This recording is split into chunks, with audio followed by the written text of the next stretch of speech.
Ruta 66. Un camino abierto a la esperanza. Y algunas personas dicen, ves, esta historia de la inundación es una especie de historia legendaria de otros pueblos que los antiguos hebreos descubrieron y copiaron y cambiaron las cosas. Por lo tanto, la historia no es legítima. Pero ya ves, las cosas no son así.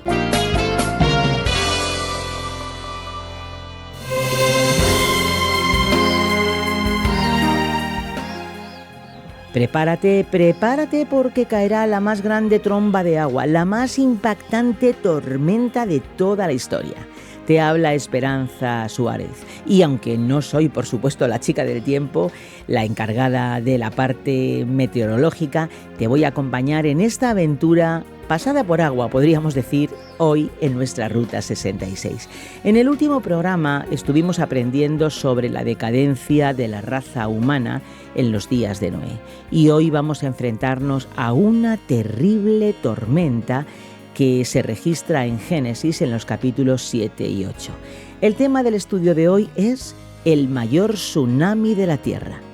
Cuando el clima se vuelve adverso frente a ti o cuando hay nubes negras en el horizonte, ¿cómo te comportas en las tormentas de la vida?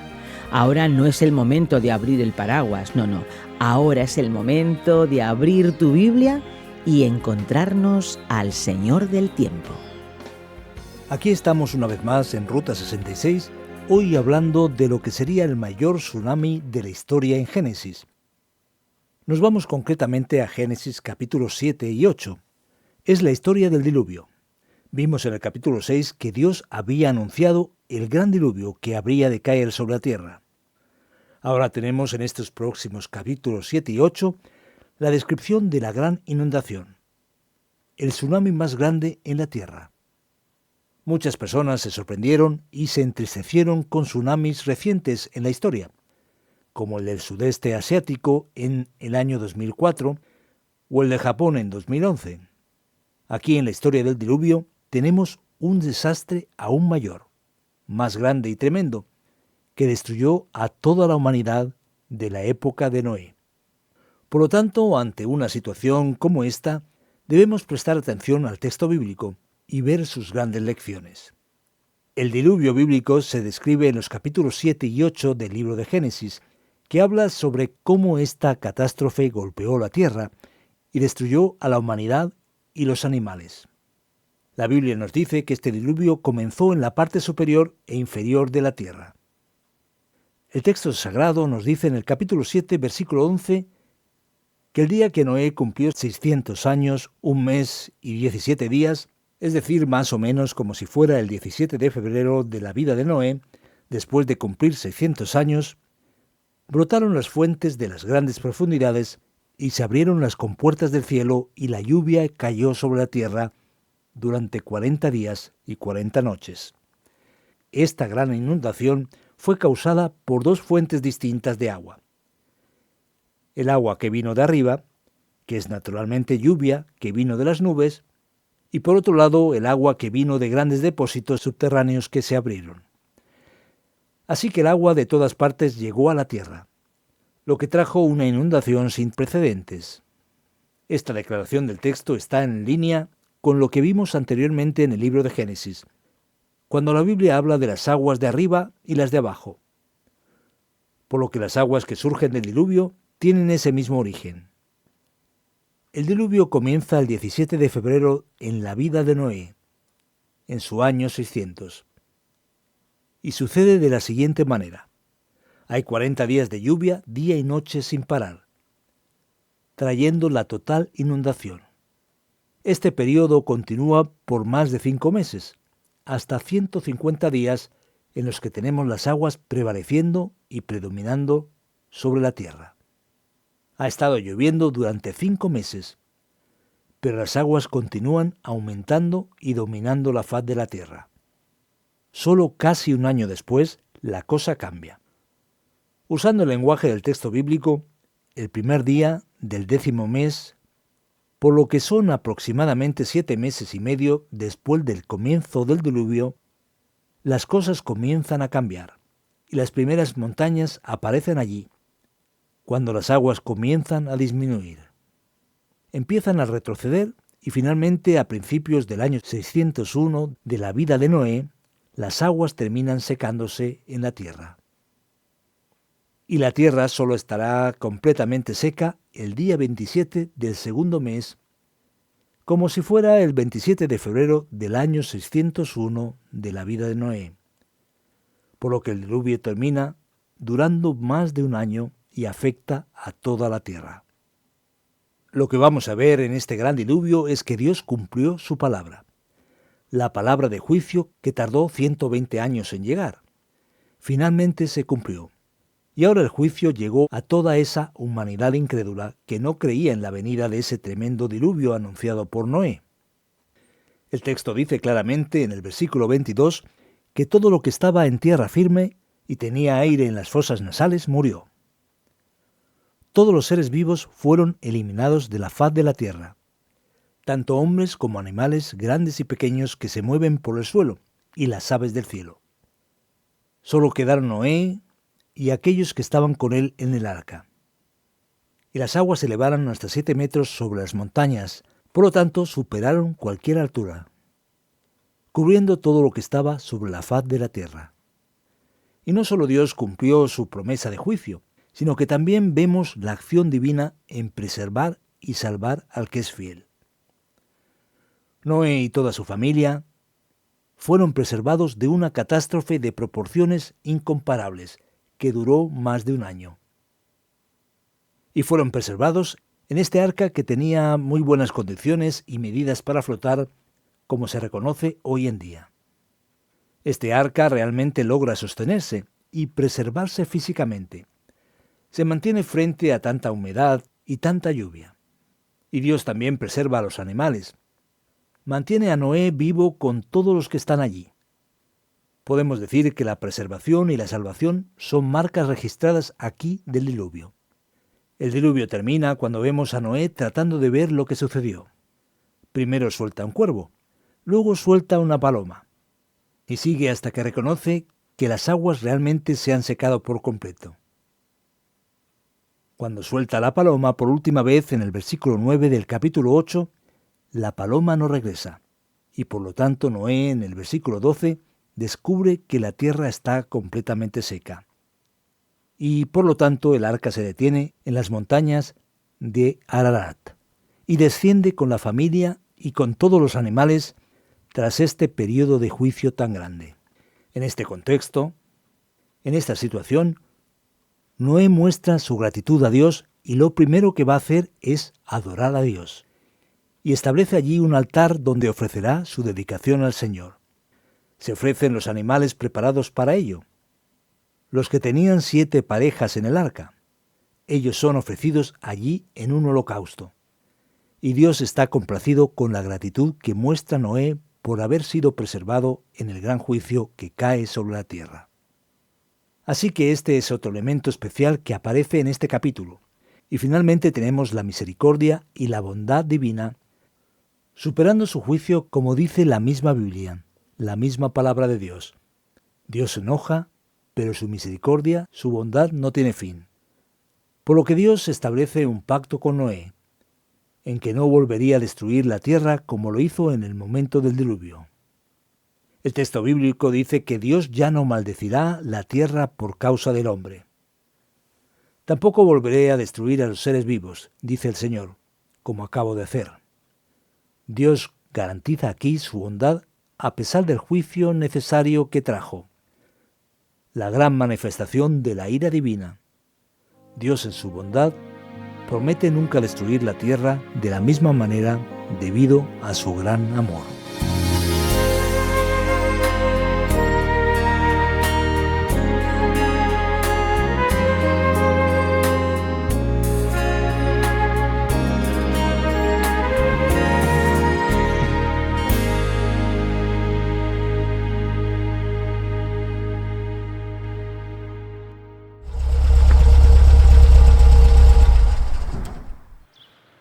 Qué emocionante es viajar por las páginas de la Biblia, ¿a que sí?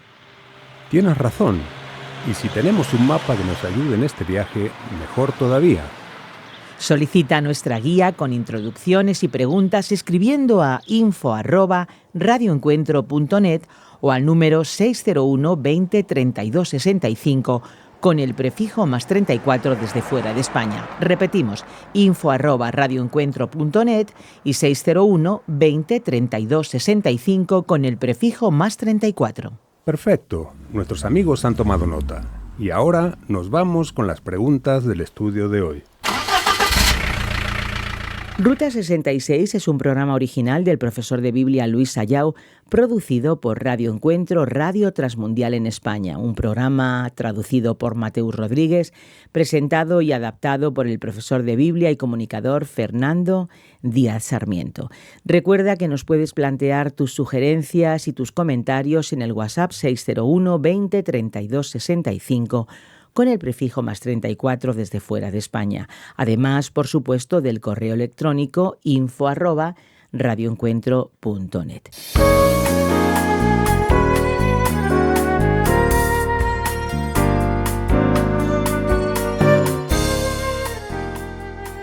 Fernando, ahora haremos nuestras preguntas clásicas después de tu breve introducción, en un tema en el que ahora guiará el libro de Génesis a otro lado. Y surge esta pregunta: ¿la historia del diluvio de Noé no fue un poco clonada? ¿No fue copiada de otros pueblos? ¿No es muy similar a lo que escuchamos en la historia de otras civilizaciones? De hecho, esta pregunta es muy relevante, Esperanza, porque muchas personas oyen sobre ello, pues sabemos principalmente que en Babilonia hubo historias muy similares a la historia de la Biblia. Y algunas personas dicen, ¿ves? Esta historia de la inundación es una especie de historia legendaria de otros pueblos que los antiguos hebreos descubrieron y copiaron y cambiaron las cosas. Por lo tanto, la historia no es legítima. Pero ya ves, las cosas no son así. Lo único que demuestran estas historias entre otros pueblos es que hubo una inundación real, un gran diluvio, que de hecho no solo está cerca del creciente fértil, de ese mundo del que se habla en la inundación.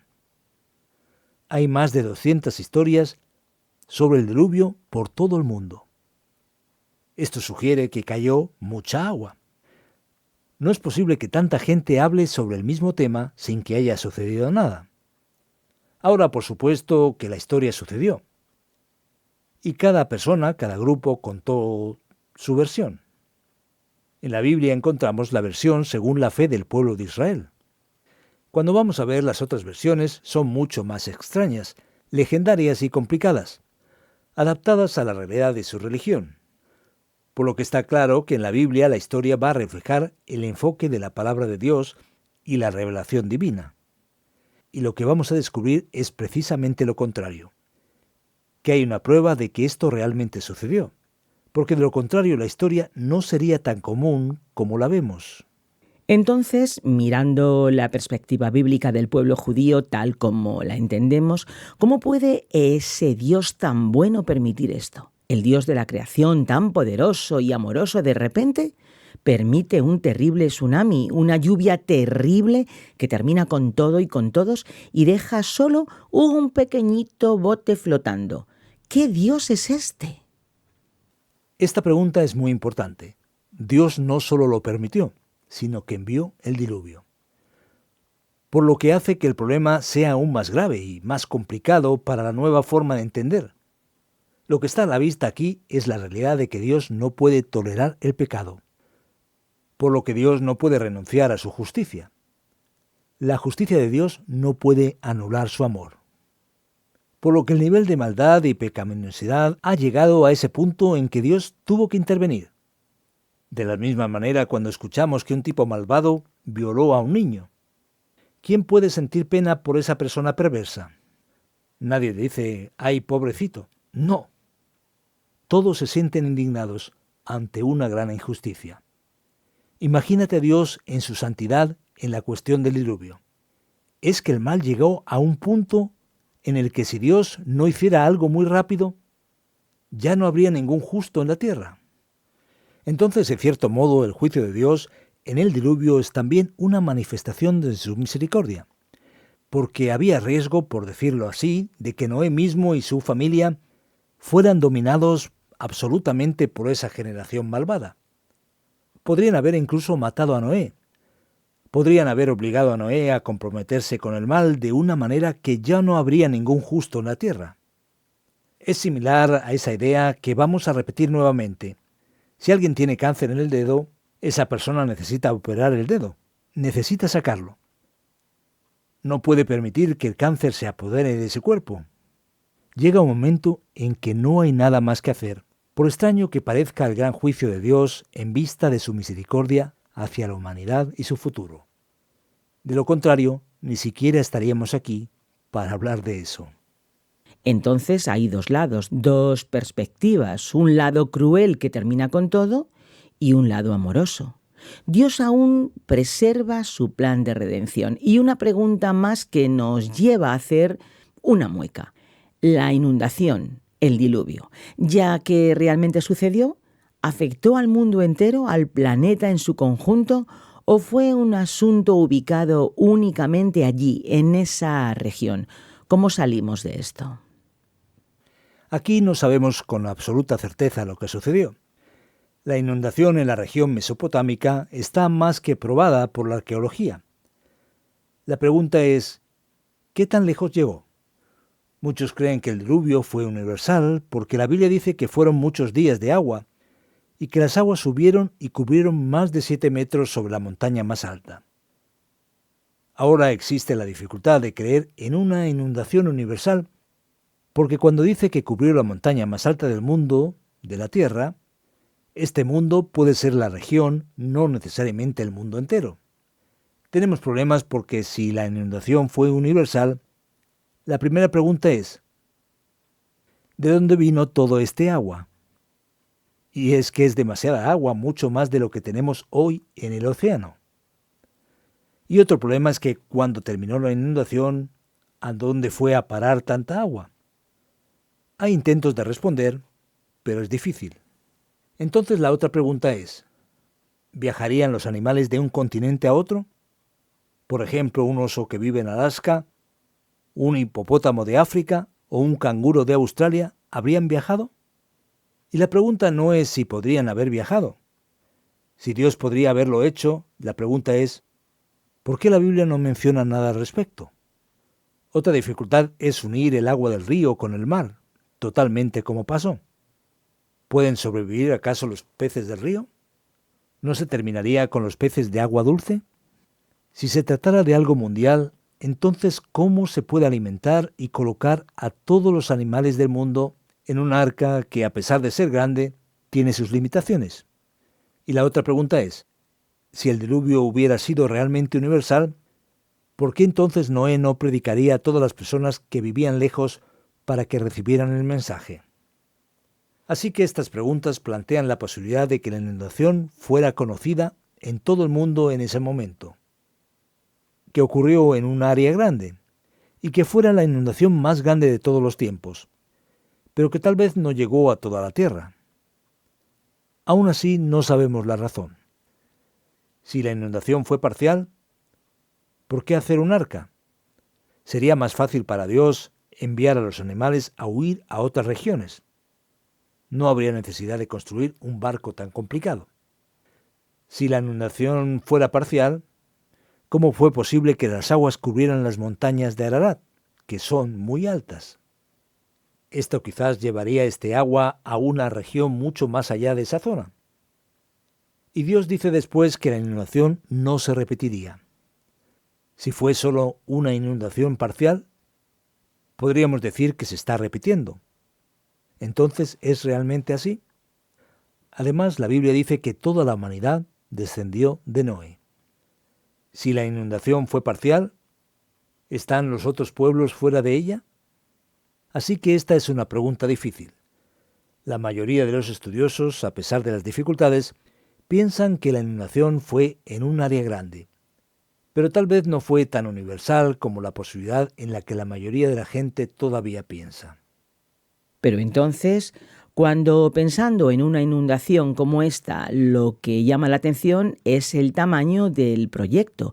Un barco de ese tamaño, que según las medidas es una gran caja, ¿cómo vamos a poner en él tantos animales. Ese zoológico flotante debe haber tenido incontables peleas allí dentro. Me imagino al jaguar al lado del león o al ladito del alce.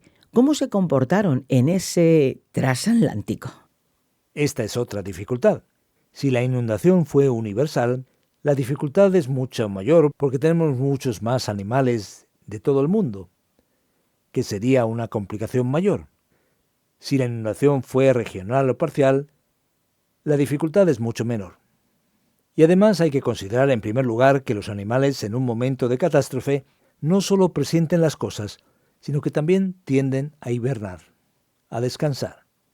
Y hay la posibilidad de que estos animales no sean animales tal vez en el estado adulto completo, algo que podría permitir que hayan permanecido allí. Y la alimentación de estos animales es un poco más modesta. Un cachorro es mucho más fácil de cuidar que un animal adulto. ¿Te imaginas allí un mamut? Exactamente, quizás no sea un cachorro, sino un animal de tamaño mediano. Bien, Fernando, pues mira, yo no voy a hacer más preguntas, así que quiero darte las gracias por ahora y vamos a seguir adelante con la aplicación.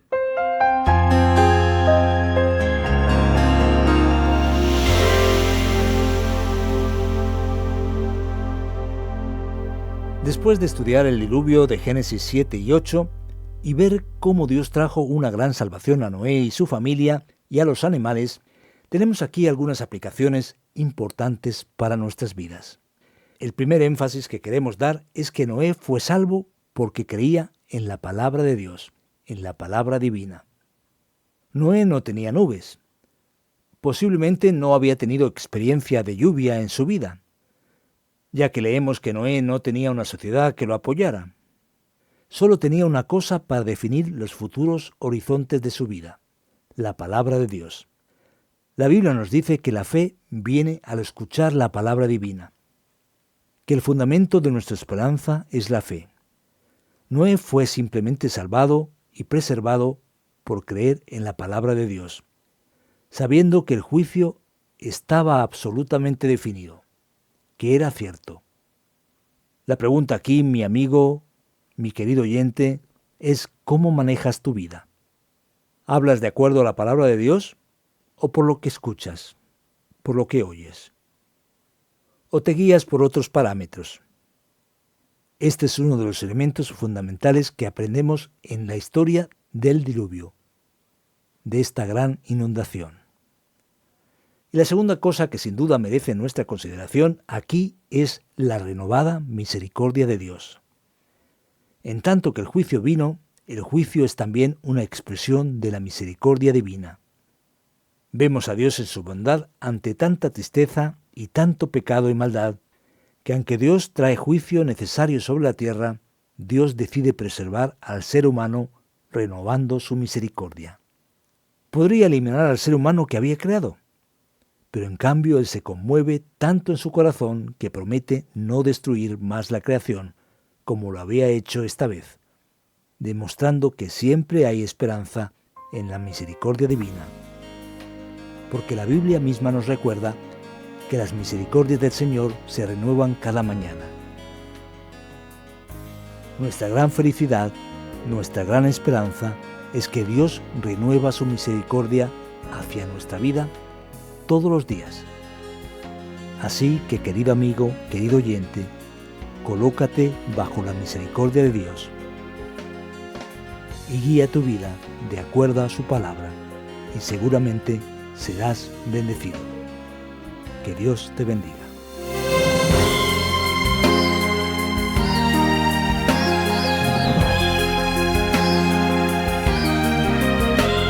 Queridos amigos, aquí cerramos nuestros paraguas. Digo, el programa de nuestra Ruta 66 por hoy, a eso me refería. Recordad que tenemos una cita en esta misma emisora y a esta misma hora. Si queréis escuchar este programa de nuevo o quizá alguno de los anteriores, lo podéis hacer a través de nuestra página web o en la página RTM360, también descargando la aplicación RTM360. Tenemos nuestra propia aplicación y los programas están ya disponibles en varias plataformas digitales como Spotify, eBooks y iTunes. En las redes sociales nos encuentras como RTM Ruta 66. ¿Por qué no compartes con nosotros a través de un mensaje escrito o un mensaje de voz desde dónde nos escuchas y desde cuándo? Lo puedes hacer en el WhatsApp 601 20 32 65 con el prefijo +34 desde fuera de España. Y también lo puedes hacer en nuestro correo electrónico info@radioencuentro.net. Nos encantaría saber tus impresiones. Desde Ruta 66 nos gustaría también regalarte una guía comentario para que puedas conocer un poquito más a fondo la Biblia. Es gratis, así que venga, solicítala. Estuvo en la parte técnica de este espacio Andrés Ocampo y te acompañó Esperanza Suárez. Contamos contigo en nuestra próxima y particular Ruta 66, un camino abierto a la esperanza, un encuentro con el autor de la vida. Te vamos a estar esperando, no nos des plantón.